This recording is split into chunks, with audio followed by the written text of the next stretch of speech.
Great. Well, thank you guys and I want to thank everyone that joined us. We're just going to have an opportunity, hopefully, to most importantly just go over some data that we think is important. The chief's going to talk about where we are now that 6 months into the year has passed. Talk about some of the serious challenges that we have as it relates to public safety, but also give a little bit of a historical perspective on where things are, and then of course answer questions. So I think that's going to be important as well. So thank you for joining us. And of course, I'm going to say a few remarks. I'm going to turn over to our chief, Robert Luna, and then our city manager, Tom Modic, will say some remarks, and then we'll of course answer any questions.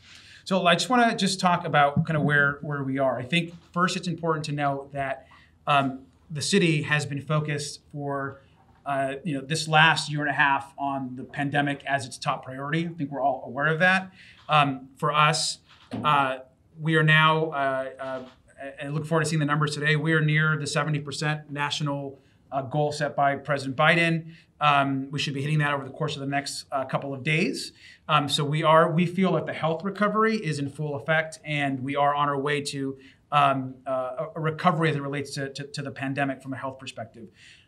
The second piece of this has been our economic recovery, which has been really focused around our Long Beach Recovery Act. We put in about $240 million, most of which has been from the federal government and the state on a bunch of economic development programs, support for business, and a lot of health support, testing support. So we've had a health recovery, which is on its way. We're focused on our economic recovery, which is happening now.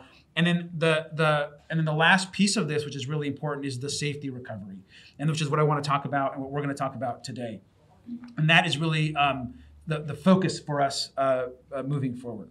So I think first, everyone in the city, and myself included, is concerned about the level of shootings that have happened in this community, really across the state and the country. But it is a serious level of shootings. But I wanted to, before we get to those, I think it's also important to talk about historically where we're at from a murder perspective, from a overall violence perspective, and then where we are as it relates to firearms. I think the key thing that I think we've been talking about is the amount of firearms that are now on the streets. Gun sales in this country have increased by 60% in the United States of America. There are more guns on the street. And in Long Beach, as you're going to see here in a moment, we have dramatically increased the amount of firearms that we are seizing if you look at what's happening already. So I think those are some things that we want to go over. I want to start just by, if I can just point you to some of the charts here. So I want to first give everyone a snapshot of what's happening with firearms. And there is a gun epidemic happening in Long Beach. It's happening across the country, so we're not immune to what's happening, but it is serious. If you look at the chart of what's happening, you're seeing that our firearm seizures have increased here by 63%. When you look at the arrests from Long Beach police, that's significant. Total firearms seized, we've seen an over 50% increase. And when you look at our ghost guns, we're also seeing that beginning to uptick, as we know that that's becoming a serious problem across the country. So while we are seeing more shootings, we have to also recognize that there's dramatically more guns on the street, and it doesn't take a rocket scientist to figure out, with the more guns on the street, it's also in direct correlation to the amount of more shootings that we're also having. What I also wanted to note as it relates to that is just do a snapshot of where the city is at. As of today, so 6 months in, what we're really grateful for, even though every single death is serious, and our prayers and our love go to each family, at 6 months in, we are right now 2 murders down from 6 months last year. So what has not happened, at least 6 months into the year, is we have not seen a spike or increase in the amount of murders in the city of Long Beach. That doesn't mean that each one of those that has happened is not very serious. There have been 19, Chief, if I'm not mistaken. You're correct. And so every single one is very serious, but there is not, even though we are seeing dramatically more shootings, which the Chief is going to address, that is not translated into the most serious of crimes, just murder in the city. More guns, more shootings, but not more murders. And so that is something that we are looking at. we are trying to address, and it's important for us to understand the context of what is going on. I want to also point to just generally when you look at murder in California. Now, just to give you a snapshot, this is a Major City Chief's presentation that the chief has made. This has been sent to the council, I believe, in the past as well. Yes. It's a snapshot of cities, but you can also look up at the Major City Chief's website and pull up whatever cities you'd like. But this gives you a good idea of some of the cities that we look at. And when you look at just the first quarter of 2021, you see what is happening as it relates to shootings in other cities and what's actually happening in Long Beach, if you look at that first quarter.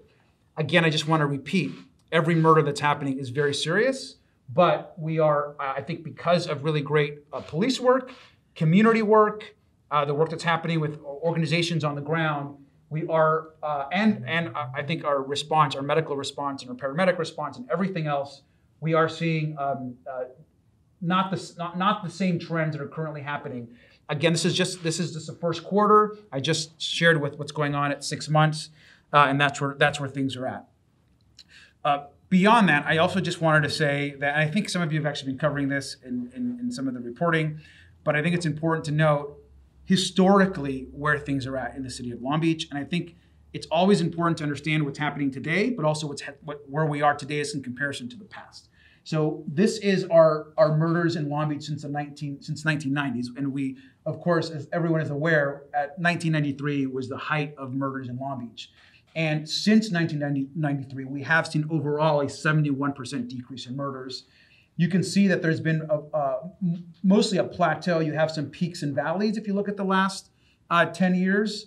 But one thing that I think is important, I oftentimes hear from folks, or I'll see online, someone will say, there's more murders now than when I grew up, or there's more murders now than 20 years ago, and that's actually just not correct. I think the amount of murders is clearly decreasing over time, and we want to make sure that that number continues to decrease and doesn't certainly not go up. That's something that we're watching very, very closely. And then just finally, our aggravated assault number, as again you can see the decrease, and whether you pull up a chart on overall violent crime, all the charts are essentially going in the same direction, which is Long Beach is safer today than it was 20 years ago, 30 years ago, and 40 years ago. And that does not diminish the seriousness of the crimes happening today, and the amount of shootings that are happening today are not acceptable. But I also want to make sure that we understand that that the city, from a safety perspective, is safer today than 20, 30, 40 years ago. Lastly, I just want to note that I've also asked our city manager and working with our chief of police and other department heads to put together a more robust safety recovery plan that would include funding or needs that we need to address, whether it relates not just to policing, but other needs in the city. And that I expect that the city manager is going to present to the city council over the course of the next couple of weeks. And so there will be a plan presented for the council to discuss and debate around how we take on this issue around guns, gun seizures, and get the shootings down, and continue to keep that murder rate low, as well as other types of crime. So with that, I'm going to turn this over to the chief, who's going to get to a couple more details on numbers. All right. Good afternoon, everybody. Thank you guys for being here and covering this very important topic. And thank you, Mayor. Before I talk about statistics, because when you're talking about numbers, and the mayor said this over and over, it isn't just about numbers. It really is about people. So I want to start off my statement by acknowledging every victim that has been impacted by gun violence in our city. And when you talk about acknowledging the victims, you're also acknowledging their family members, the neighbors that are impacted, and then you're also talking about the police officers, paramedics and firemen who are responding to these hectic, chaotic scenes, saving lives in the process. And then I sit on the St. Mary's Medical Board, and when I first got on the board, it was all about COVID. They're not ignoring COVID anymore, but if you're talking to doctors and nurses and medical staff, they're talking about shootings right now and the trauma they're going through when the patients are coming in. So I just want to make everyone understand that as we talk about these numbers, up, down, whatever they are impacting our community.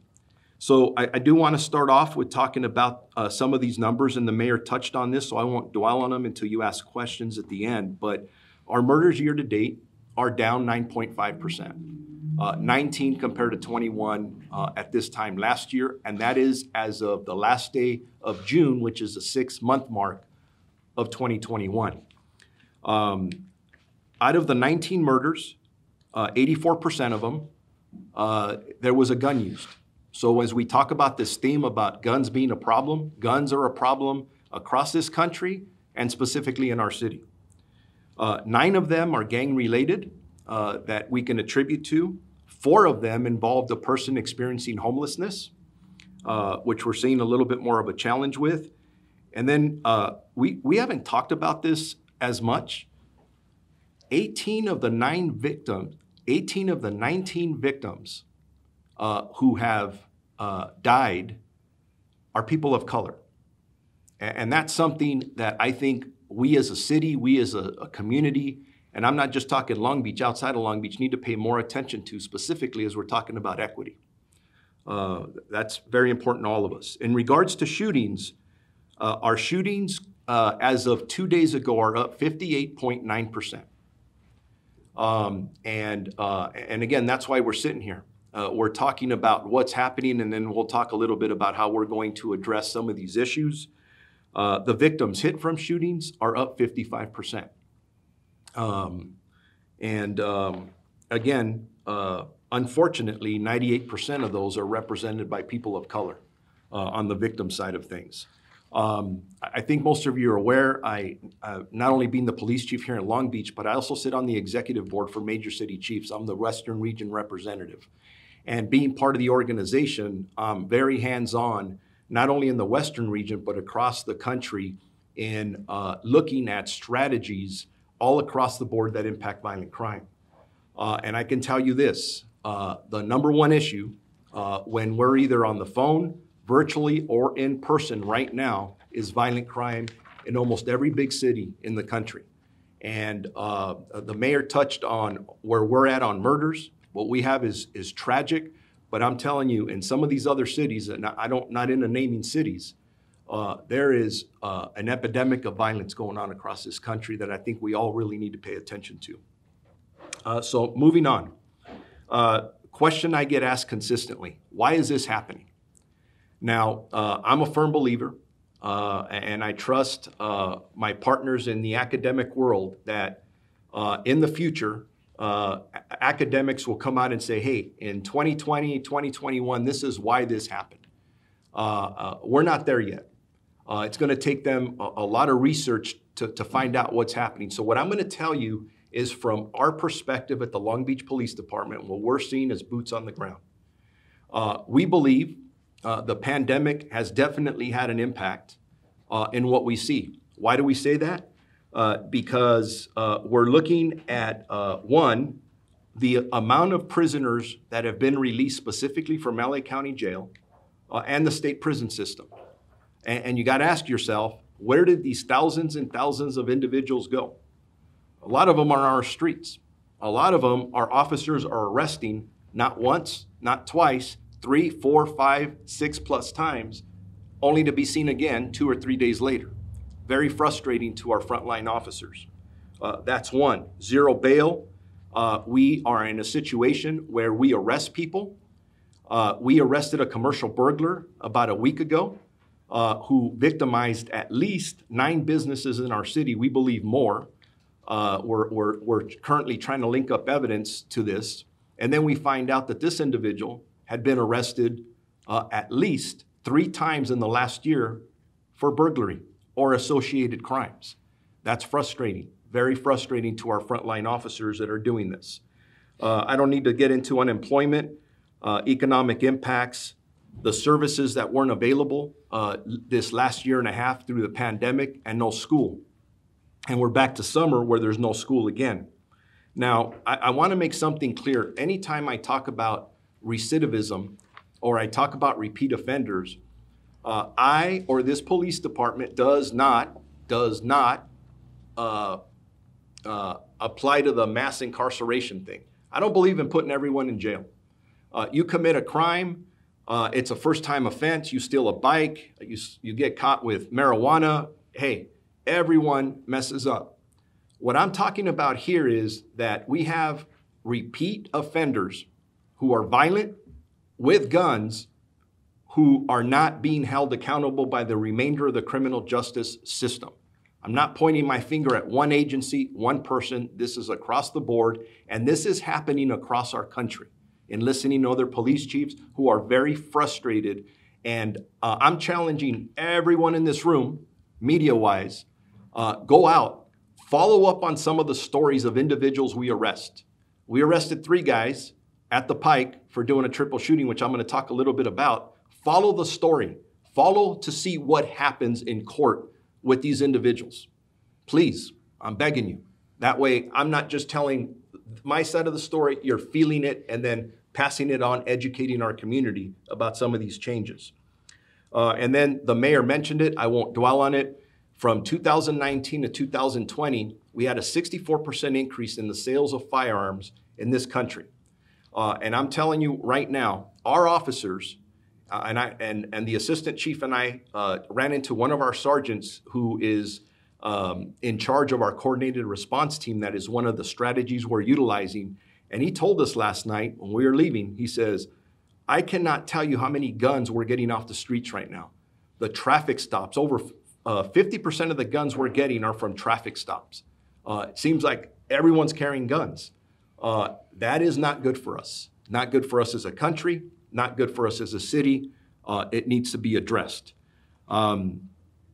There is a handout that we gave out, an example of a repeat offender. I won't get into every detail because it's in there. We can give you many examples of individuals who have been arrested 6, 7, 8 times. They go into court, they get released. It's either zero bail or they OR them. And you start looking at their criminal history and you're going, my God, how did this person get out of jail? Only to re-offend again. It's very, very frustrating. And to us, our officers, and I'm speaking for them right now, it's like, we need help. Putting or keeping the right people in jail. Not keeping everyone in jail. We don't want that. It's keeping the right people in jail. So anyways, that's on your handout, and any of us are available for questions after that. So the mayor talked about it. He has made it very clear, my boss, the city manager, that, hey, this shooting is ridiculous and it's got to stop, and I couldn't agree with him more. It's our number one priority right now, and we have, for the last several weeks, if not months, putting out more officers out on overtime, and that's throughout the city.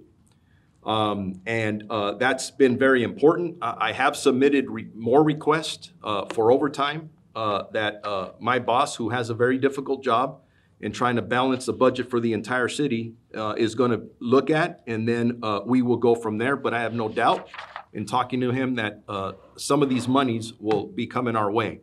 Now, our responses. We've talked about our coordinated response team. That team has been very effective in a lot of work that they've been doing out in the field. We took people from places in the department. We did leave some gaps there, and they're out there on the street and they're working, and I can't be more impressed with the level of work they're doing. In the past, we focus on just arrest. It's not all about arrest. It is about getting guns off the street, preventing crimes from happening, intervening in situations, and they're very engaged with our community. They're out there talking to people, so it's not just driving by in a car, it's getting out of the car, engaging people at a neighborhood level, so we get more people to come forward and talk about what's happening. And I think as this goes on, that's a very good transition for us as a police department. It's something we've done in the past, but we're focused more on it now than ever. I want to comment that our officers, I say they're, I mean, for the Long Beach Police Department, but really they belong to all of us because you're part of this community. And professional staff are extremely capable. They're very, very competent at what they do, and they really care about our community. And they're doing an amazing job, because I'm going to tell you something. If they weren't doing what they were doing, and the gun seizures weren't up the way they were, what would the stats look like right now? They would be very, very different. So I can't say enough about them. I do want to acknowledge the Assistant Chief, Wally Hebish, who's behind me. He is the architect of a lot of the work that we're doing. Him and our command staff, their leadership and planning, they're doing a lot of work right now. They're doing a lot of work, and with less resources. But we talked about resources, and it's a reality of our world as a city, as most major cities around us. And then I want to give you an example, or several examples of some stats. Mayor touched on some of these. Our guns seized are up 50.8%. Again, officers getting guns off the street. Just this weekend, at least 6 guns taken off the street. 5 of the 6 were on traffic stops. 4 of the 6 were ghost guns. 2 of the other guns were stolen guns. That's what our officers are encountering out there on the street with us. So that's up. Our firearm-related arrests are up 63%. Now, I've talked about this at council before. Our overall arrests are down 25%. Our officers just aren't going out there and arresting people the way they once were. It's very data-driven, and it's focused on specific people who we think may be causing challenges for us in specific neighborhoods that, by the way, as we address them through our Neighborhood Walks program, just absolutely love having officers walking in their neighborhoods. And that's for those people who think, well, people don't like the police. Absolutely wrong. I grew up in a neighborhood just like the ones we're patrolling. I used to like when police officers got out of the car. That's what we're doing today. We're getting the cops out of the car, engaging our community. One other firearm stat really quick. Our prohibited firearm arrests are up 55%. Again, too many people carrying guns, and it's prohibitive possessors who have no business being anywhere around a gun. And our officers are doing a really good job. Quick example of we haven't been sitting back just waiting for things to happen. So all of you are familiar, last Saturday night, we had a triple shooting down at the Pike. We had 3 individuals that were shot, 2 adults, 1 juvenile. We had officers assigned there on overtime. And when one of the victims ran with a gunshot wound to his neck, that's the person that we put out was in very critical condition. Because we had officers there working on overtime, 2 of the officers immediately, within less than a minute, get a hold of this guy, and they start rendering medical aid. They saved this man's life. As a matter of fact, in the hospital, his family was praising the officers' quick actions for saving their life. And I can't thank them enough. And actually, maybe if we have time, both of them are here with me today, and it's by accident. They just got assigned to be here, and it happens to be the 2 guys who saved this man's life. And I'm very proud of them and the work that they do, and they represent the officers and the work they do every day. There were 2 other officers who were there on overtime, and within a minute of the time this shooting went out, they had made a traffic stop, and they arrested the 3 suspects involved, and we believe we have the gun in custody that was used in this crime. Again, the importance of having cops make a difference. When we put more cops out there, it makes a difference, and this tragedy turned into something, saving people's lives, arresting the people involved. And yes, the victims on this were gang members from out of the city. The suspects were gang members from out of the city. We still don't know the motive to say it was gang involved. People have to talk to us. We're not quite there yet. People aren't always honest with us. So that's some of the challenges that we face. So just as I'm wrapping up here, I've spoken for a while. I just, before the city manager takes the mic, this problem is not going to be solved by policing alone. I think we know that. People have talked about budgets and everything else. Long term, we are going to solve this with our city partners, Parks and Recreation, the fire department, health, the libraries. There's a lot of work that we need to do as a community and community partners, our CBOs, to figure out how we can keep people away from violence. But right now, I kind of look at this analogy that the building's on fire and we're trying to put out the fire. And then we have people on the side talking about, well, we should be putting sprinklers in the building. And it's like, okay, we'll put sprinklers in there as soon as the fire's out. That's what we're doing right now. We're trying to put the fire out. And it is frustrating at times when our men and women are doing such a good job out there, focused on safety. And then sometimes there's distractors. And I'll just end with this. Our people, 98, 99% of the time, are putting on this uniform, coming out to our street, putting their butts on the line, risking their lives. And there are people who consistently want to find the 1 or 2% things that we're doing wrong. And I'm just going to say this. How do you think those cops feel out there that are putting their butts on the line and then they're reading stories about that 1 or 2% negative thing that may have happened? We're not perfect. We're doing a lot of things in reimagining policing, but that's just for another day. And with that, Mr. City Manager, I'm off my tangent and I'll turn it over to you. Thank you very much, Chief and Mr. Mayor. So I'll be brief, but I want to talk a little bit about where the Chief left off, which is what we talk a lot about is our continuum of public safety. That public safety is more than just police. They clearly have a role right now. We have a surge in shootings. Our police are out there. They've gotten additional resources in the interim. They've got plans together, and we're looking at doing more. But we look from a city manager perspective, too, about both upstream and downstream work. The downstream work is really now. It's reacting when shootings are up. But we also look at upstream prevention. How do we keep kids from making poor decisions? How do we give them other alternatives? And so we talk with our departments about the continuum of public safety and that every single department has a role in public safety. So I just wanted to touch on some of the programs that are out there right now that are happening and then some of what are coming. We have teen programs. We have 16 centers that have been recently reactivated coming out of COVID that really are there to build relationships with teenagers. They get exposure to the arts, they get job readiness skills, pathways to leadership, and we have 6 of those out in the city right now that are providing those types of services. A really successful model for us has been our Be Safe program, where we activate parks, and we activate 11 parks that normally during the summer don't have this enhanced level of programming. And so those have all been reactivated as of about, I think, 2 weeks ago. And they're there for anyone to come by. It's a family experience.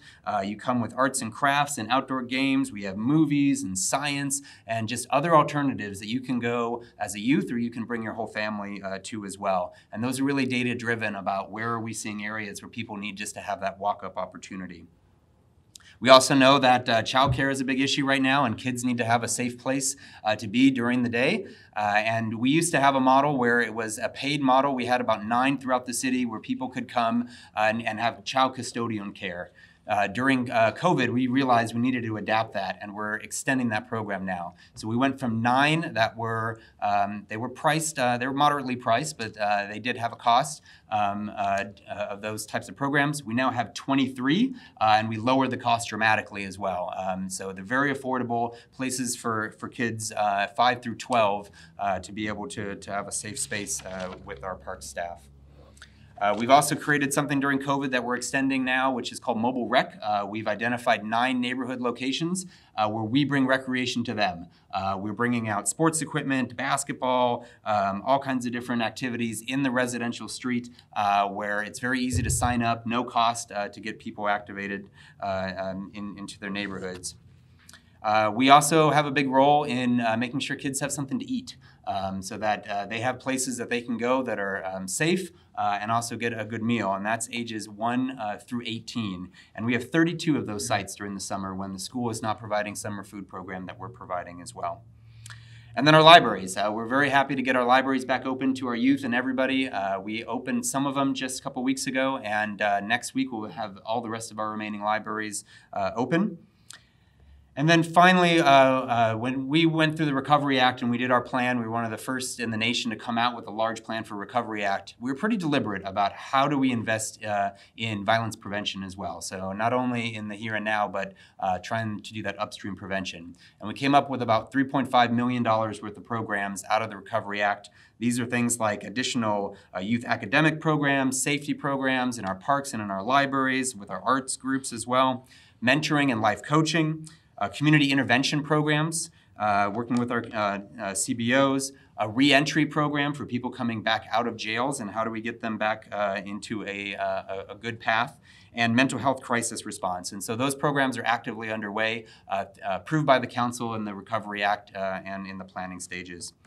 And then finally, the mayor mentioned it, but city manager, I'm going to be pulling together a safety response plan. We've already given the chief the ability to bring in overtime. He's been doing that for several weeks now, and we're managing that within resources. But he has the ability, as he sees issues, to bring in people. But we're going to have a more coordinated plan that'll talk not just about police response, but also about some of those violence prevention programs, and that'll be in front of the council soon.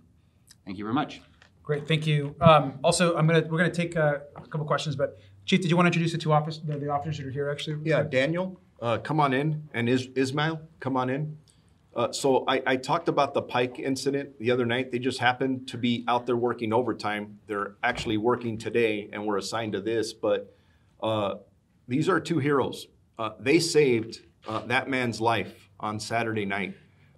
They probably hate the fact that I'm doing this, embarrassing them, but you know what? They need to be acknowledged for their work, because the minute this happened, they didn't run away from this. They ran right to the chaos, immediately started rendering aid, and there were two other officers who ended up pursuing the the armed suspect with the other two guys. They didn't run away from the problems. And that's the kind of people we have working here. So thank you guys on behalf of the family that they have somebody, their loved one is here because of the actions that you took. So I'm very proud of both of you. So thank you. You represent us well. Thank you guys, thank you. Thank you very much. All right. Thank you guys, I appreciate you guys coming down. Thank you very much.